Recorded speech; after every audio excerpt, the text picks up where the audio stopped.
Hey guys, I'm actually just cooking, kind of chatting with friends online and whatnot, and a lot of people are asking me to please post a video. So I don't have any plants on me right now, other than the house plants in front of me, but I kind of wanted to talk about what you should plant this year. I have a lot of friends that are gonna start gardens this year for the first time. I have a lot of friends that are interested in houseplants, and I will post. I've been meaning to post this video I did of my houseplant tour. I just need to figure out how to do it on my computer because I'm having a hard time uploading. Anyways, what you should plant this year.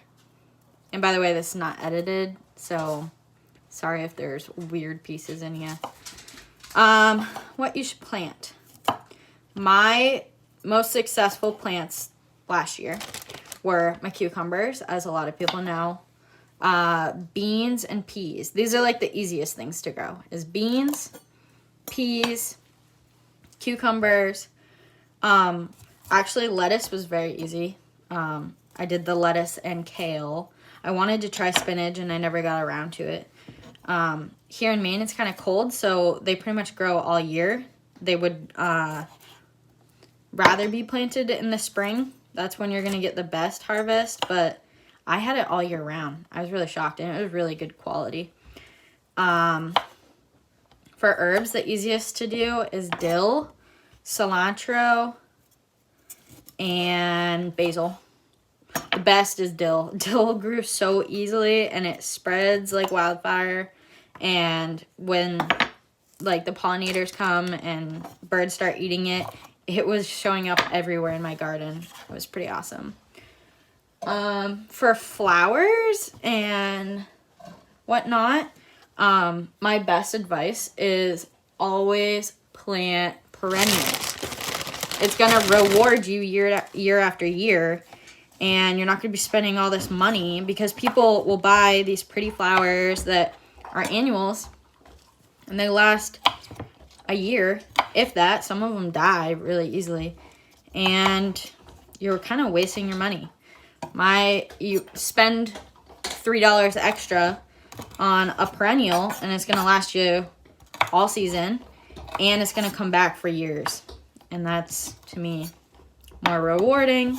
And a lot of perennials are exactly what your pollinators love the most. Fruits, I planted my blueberries and my raspberries. Those are perennials, and I think that's the best. Like, strawberries are more of annuals. I'm sure there's some that are perennials, but they're really hard to grow and plant. I've heard a lot of people have bug problems with strawberries. Blueberries are good to, yeah, I said blueberries, right? Blueberries and raspberries, that's what I planted. Also, when, here's a little sneak peek. We are buying in Arizona. It's kind of crazy.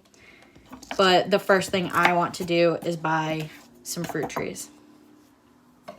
Fruit trees. And when you do that, just do a lot of education, like freely educate yourself about it, because certain trees won't produce without other varieties or the same tree. Like, there has to be 2 parent trees for pollination. So just do your research when you're doing that. What else do you guys want for advice? Please leave in comments or message me about what you want me to talk about on here. I've had a lot of friends reach out, Emily Bell, and I've heard through the grapevine, Ivy watches my videos, and they want to know more about houseplants. So let me give you a quick thing about what the best and easiest houseplants, because a lot of you guys are just now starting, and you don't know what the easiest thing to do. And you might be worried that you don't have the green thumb. Everybody has the green thumb, all right? Nobody doesn't have it. It might feel like that, but you just have to pick the right plant. I have many different kinds of plants that I've been unsuccessful with because I just don't know enough about the plant. The easiest house plant to start with is your spider plant. Oh, I just got dirt everywhere and I'm cooking. Gross. Okay. Christmas cactus, you barely even have to pay attention to a Christmas cactus. You barely have to water it. This Hoya, I don't really know if you can find them at stores, but Hoyas, they don't like a lot of attention either. Like, you water them like once a month. And what else? Oh, the golden pothos. That is super easy, but they love water. So that's a plant that you're gonna have to water all the time, but you'll pretty much never really kill it. And you'll see, it's pretty, like, the plant will tell you when it needs water because they get like floppy. And the spider plant will tell you when it needs water because it gets almost white. Those are the easiest ones I can think of that I've had. Obviously, like, you're gonna have success with other plants too, but, you know, like, you just have to pay attention to what they need. And, like, ferns don't like the shade, they say, but a fern needs some sunlight once in a while, like bright sunlight once in a while. They say they don't like that, but they actually do, and they need a lot of water. So that's a plant, like, if you're not going to pay attention to your plants, don't get a fern because they need a lot of water. Yeah, please leave comments about what you want me to talk about. I know, like, I'm trying to put out edited videos. This is obviously not one, but I just haven't got around to it. I need to set up my computer and, like, actually sit down and edit things and, like, upload. That's the hardest thing because I do a lot of my videos on my phone and there's not enough storage. There's enough storage to take the videos, but not enough storage to upload the video. Pain in my butt. Oh, carrots are really easy too. I planted mine too close together, so they didn't grow to their full potential, but you don't really have to do much with them. They say thin them out, but honestly, like, planting anything, everybody's going to tell you the right way to do it, and there's no right way to do it. And if you fuck up, maybe your harvest won't be as good, but you'll still get something. The most important thing is soil quality. Getting a good mixture, getting some fertilizer, natural ways. I'm all about the natural ways. I'm sure you guys know. But get some manure. The best manure is goat manure and horse manure because it's cold manure and it doesn't need time to process. If you get your manure from cow, like I do, up the road, ask the farmer for the oldest pile of manure because you want something that's going to break down. You don't want clumps of manure. I'm not actually sure how fresh mine was or not, but it worked out. People are telling me, like, make sure your cow manure is processed the right way and there's no grass seed in it.